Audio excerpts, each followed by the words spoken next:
broader security situation across the country. Vice President Shettima unveils Nigeria's digital plans for growth.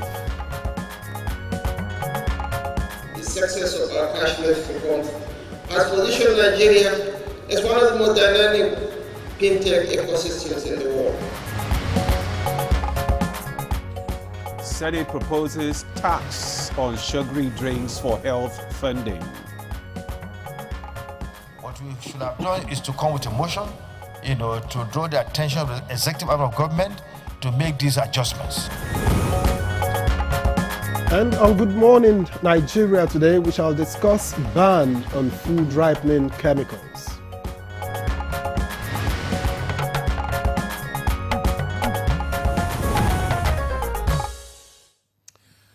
Have you ever bought a bunch of bananas or a basket of tomatoes that looked perfectly ripe only to find they spoil within a day? Well, you're not alone, Victor. Yes, and behind that quick ripening could be more than just sunshine and time. It might be chemicals, from calcium carbide to paracetamol and even sniper. Some vendors use toxic substances to make fruits and vegetables look fresh and appealing. It is a practice that has become worryingly common across the country. A shortcut that puts profits before public health. The House of Representatives recently raised the alarm over the report of harmful preservatives used in frozen foods and other edible products. And at its 47th meeting, the National Council on Agriculture also recommended a ban on chemical-based fruits ripening, a step that shows growing concern about what ends up on our tables. So for most consumers, there is a simple expectation that the food they eat is safe.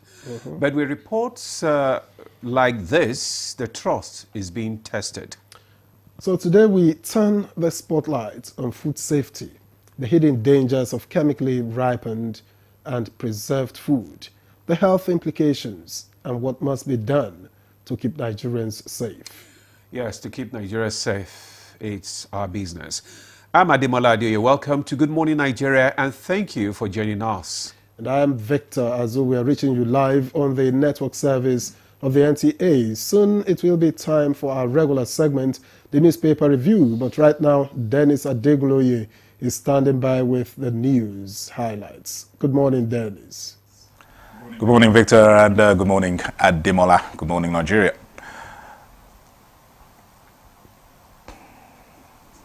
President Bola Tinubu has received a first briefing from the new Chief of Army Staff, Lieutenant General Wadi Shaibu. The Army Chief was in the State House on Tuesday evening for the first time since the inauguration of the new set of service chiefs about 2 weeks ago. Upon assuming office, Lieutenant General Shaibu swung into action by visiting the northeast region of the country to meet with the troops. Digital technology and innovation hold the key to increased productivity and economic prosperity.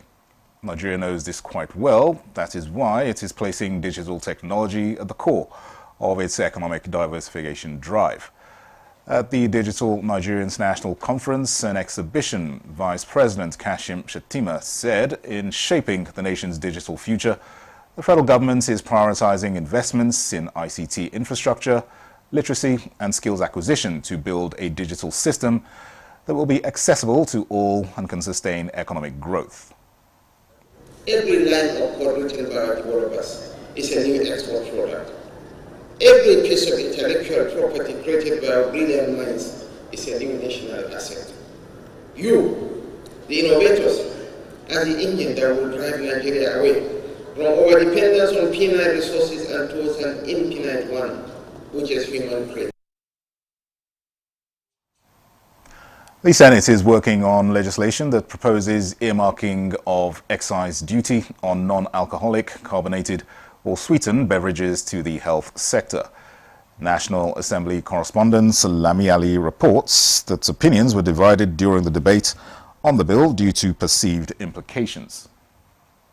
A major source of funding in our healthcare delivery system has been withdrawn, one as a result of policy of the Donald Trump administration and then as a result of donor fatigue. What we should have done is to come with a motion, to draw the attention of the executive arm of government to make these adjustments. The House of Representatives is moving to tackle border security issues with the Ministry of Interior proposing a comprehensive national policy to address security challenges along the country's land borders. The proposal includes reviewing the ECOWAS Free Movements Protocol to curb cross-border crimes.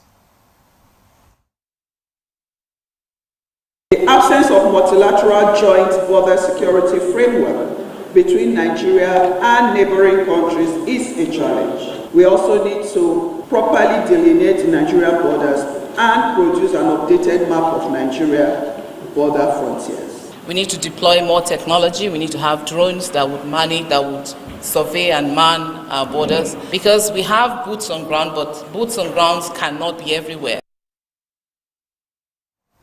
The quest for gender equity in Nigeria has reached a major milestone with the inauguration of the Senator Oluremi Tinubu Gender Center of Excellence at the National Institute for Policy and Strategic Studies, Kuru, in Plateau State.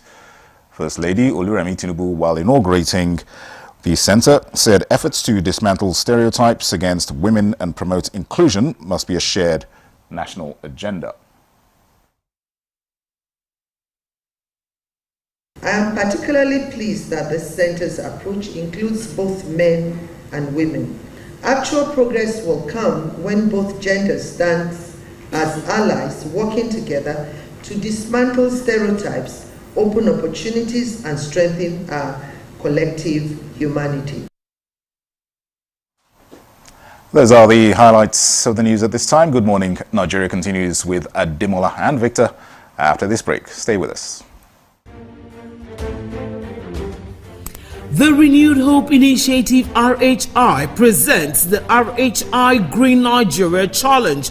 Go green today for a greener tomorrow. This national competition is in 3 categories. The household category is a tree planting competition amongst 11 frontline states in northern Nigeria. Each participating household in Adamawa, Borno, Bauchi, Gombe, Jigawa, Kano, Katsina, Kebbi, Sokoto, Yobe and Zamfara states will plant a minimum of 1 tree to qualify, with a video evidence of before and after the tree planting exercise. 20 million naira will be awarded to the best household. Submission deadline is 20th December 2026. Community category will see local governments, local communities, schools and NGOs reclaim and transform degraded or abandoned areas such as dump sites, landfills, parks and their likes into green, vibrant gardens, parks and eco-friendly spaces. 50 million naira would be awarded to the overall best community group. Deadline for submission is 15th July 2026. States category will have all states of the Federation and the Federal Capital Territory, excluding Enugu State, have a chance to address the growing threats to environmental sustainability and cleanliness. States will be judged based on the number of trees planted on major roads and inner streets and how clean they are. 100 million